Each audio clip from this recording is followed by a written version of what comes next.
Welcome to episode 3 of the Virtual Fly Guides podcast. This is Darin Wallentine of the Virtual Fly Guides and www.flyguides.net. We hope everyone had a great holiday and a Merry Christmas.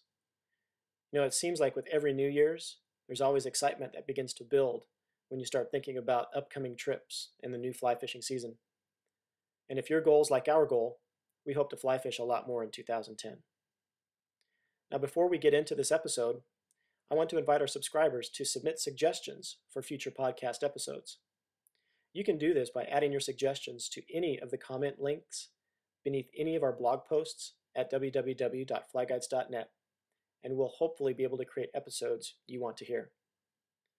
All right, now that all that's out of the way, on this episode, I'm featuring Fred Gordon, a longtime resident and fly fishing guide in the town of Dunsmuir, California.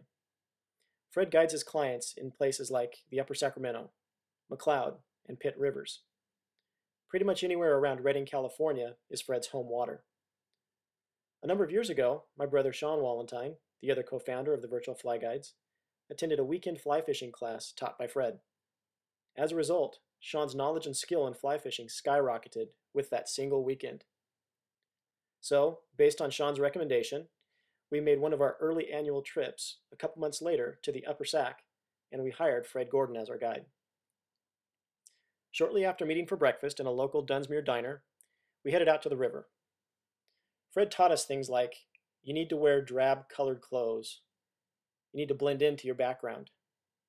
He taught us what knots to tie, and how to rig up a puffball indicator nymph system with one of Fred Gordon's trademark Gordon's Prince nymphs.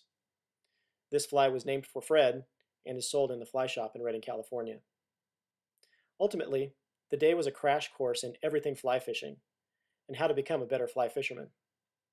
He also taught us things like managing and mending your line, reading the water, and like any experienced guide, he knew where the fish were, and we did catch a lot of fish that day. As a side note, whether you're a novice or even an experienced angler, there comes a time when you need to hire a professional guide.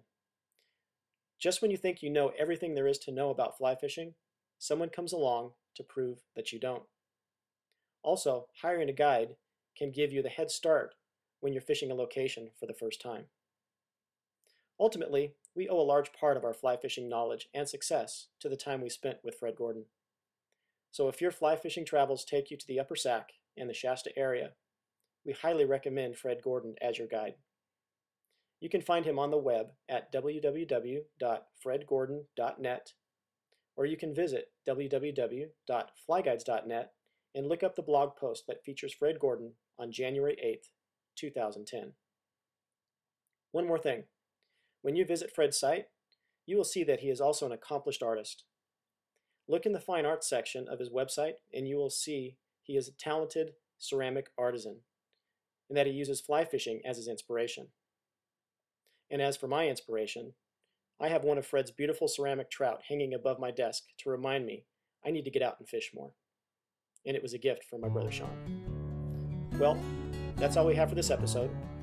I hope you enjoyed the Virtual Fly Guides podcast, and remember to visit us at www.flyguides.net to post your photos, videos, and reports. We'll see you on the water.